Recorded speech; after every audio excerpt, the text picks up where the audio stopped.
దినకరా శుభకరా దేవా దీనాహార తిమిర సంహార దినకరా శుభకరా. ఉత్తరాయణ పుణ్యకాలం ప్రవేశించగానే కన్నాల్లోంచి సూర్యకిరణం బయలుదేరితే అర్చకులు కిరణంతో పాటు నడుస్తారు. బాలార్క కిరణం వెళ్ళి వెళ్ళి వెళ్ళి వెళ్ళి వెళ్ళి వెళ్ళి ఏకాంబరేశ్వర లింగం పాదాల మీద పడి తల వరకు వెళ్ళి పైకెక్కి అంతర్ధానం అయిపోతుంది. పూర్వం దేవాలయాలు సూర్యకిరణ ప్రసారానికి అనుకూలంగా అంత అద్భుతంగా కట్టారు. అసలు సూర్యోదయాన్ని చూడడం ఒక గొప్ప ఉత్సాహవంతమైనటువంటి విషయం జీవితంలో. ఒక్కసారి కుటుంబంతో విశాఖపట్నమో లేకపోతే ఇంకో మీకు నచ్చిన ఊరో సముద్రం ఉన్నటువంటి ప్రాంతానికి వెళ్ళి చూడాలి సూర్యోదయం అంటే. ఎందుచేత అంటే మిగిలిన చోట్ల కనపడడానికి సముద్రం ఉన్న చోట సూర్యబింబం కనపడడానికి చాలా తేడా ఉంటుంది. అసలు ఆ బింబం వస్తుంటే ఆ ఎర్రటి బింబం వస్తుంది, వచ్చి ఎర్ర బింబం కొంచెం ఆకాశంలో పైకెక్కి నీటికి దూరం అవుతుంది, నీటి నుంచి పైకెక్కుతుంది, నారింజ రంగులోకి వెళ్ళిపోతుంది.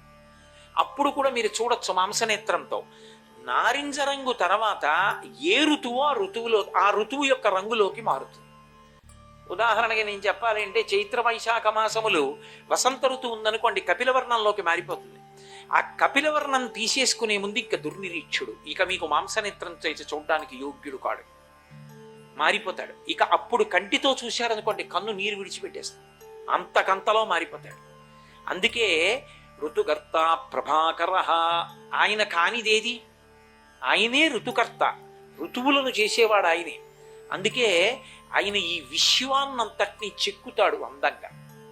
అసలు పెద్ద విశేషం ఏమిటంటే లోకంలో లావణ్యము అని ఒక మాట ఉంటుంది. లావణ్యం వేరు, అందం వేరు. లావణ్యము అంటే ఆ సౌకుమార్యం, అది చూడగానే అబ్బా అనిపిస్తుంది. ఆ లావణ్యం ఎక్కడి నుంచి వస్తుందని చెప్పారంటే సూర్యకిరణముల నుండి వస్తుంది. ఆయన చెక్కుతాడు, ప్రతి వ్యక్తిని ప్రతి జీవిని చెక్కుతాడు. అలా ఒక శిల్పి చెక్కినట్టు చెక్కుతాడు ఆ తేజస్సునిచ్చి. అందుకే ప్రకృతిలో మళ్ళీ అటువంటి తేజస్సుని పట్టి ప్రసారం చెయ్యగలిగినటువంటి పదార్థం ఏది అంటే ఒక్క జిల్లేడాకు. అందుకే జిల్లేడు చెట్టు పేరు సూర్యుడి పేరుతోటే ఉంటుంది. అర్క అంటే సూర్యుడు, అర్క అంటే జిల్లేడు చెట్టు. రథసప్తమి నాడు ఆకాశం అంతా నక్షత్ర మండలం రథాకారంలో ఉంటుంది, అందుకని దానికి రథసప్తమి అని పేరు.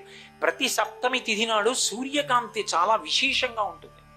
అటువంటి సప్తమి తిథి నాడు రథసప్తమి వచ్చినప్పుడు ఆ జిల్లేడాకులు రేగుపళ్ళు తల మీద పెట్టుకుని నమస్కారం చేసి సూర్యుడికి స్నానం చేస్తారు. ఎందుకు అంటే సూర్యబింబంలో ఉండేటటువంటి ప్రాణశక్తిని పుచ్చుకుని జిల్లేడాకు ఇక్కడ ఉండేటటువంటి గోరువెచ్చటి ఆ బ్రహ్మస్థానము నుండి ఆ లోపలికి ప్రసారం చేస్తుంది. దానివల్ల ఎదర వచ్చేటటువంటి విశేషమైనటువంటి వేడిని తట్టుకోవడానికి కావలసిన శక్తి వస్తుంది.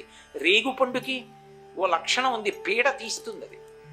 అందుకే పిల్లలకి భోగి పండగ నాడు చిల్లర పైసలతో కలిపి రేగుపళ్ళు పోస్తారు. భోగి పీడ పోయింది వాళ్ళకి అని అంటే వాళ్ళకి ఆ పీడ పోతే వాడు భోగం అనుభవించడానికి యోగ్యుడవుతాడు, ఆ తేజస్సు నిలబడుతుంది. ఈ లోకాన్నంతటినీ చెక్కేవాడు ఎవరంటే సూర్యనారాయణమూర్తి. తెల్లవారుజామున అసలు సూర్యబింబం ఉదయించడానికి ముందు అలా వెళ్ళి మీరు ఎక్కడైనా నిలబడ్డారనుకోండి, నిలబడిన తరువాత లేలేత కిరణములు పడుతుండగా ఒక ఉమ్మెత్త చెట్టు దగ్గర నించుని చూడండి అసలు సూర్యబింబం యొక్క అందం ఏమిటో. ఆ ముళ్లతో ఉన్నటువంటి ఉమ్మెత్త కాయ ఎలా ప్రకాశిస్తుందో, ఆకు ఎలా ప్రకాశిస్తుందో, అసలు ఏదో కొత్త గ్లాస్ కోపంచ మడత విప్పితే ఎలా ఉంటుందో అలా ఉంటుందో ఉమ్మెత్త పువ్వు. ఆ పువ్వు అందం, ఆ గడ్డి అందం, ప్రాణుల అందం అన్నీ చైతన్య స్ఫూర్తితో నిద్ర లేవడం, సంతోషంగా పక్షులు కిలకిలారావాలు చేయడం, పద్మాలు వికసించడం, అసలు సూర్యుడు చైతన్యాన్ని నింపేస్తాడంతే బ్రహ్మాండమంతటా.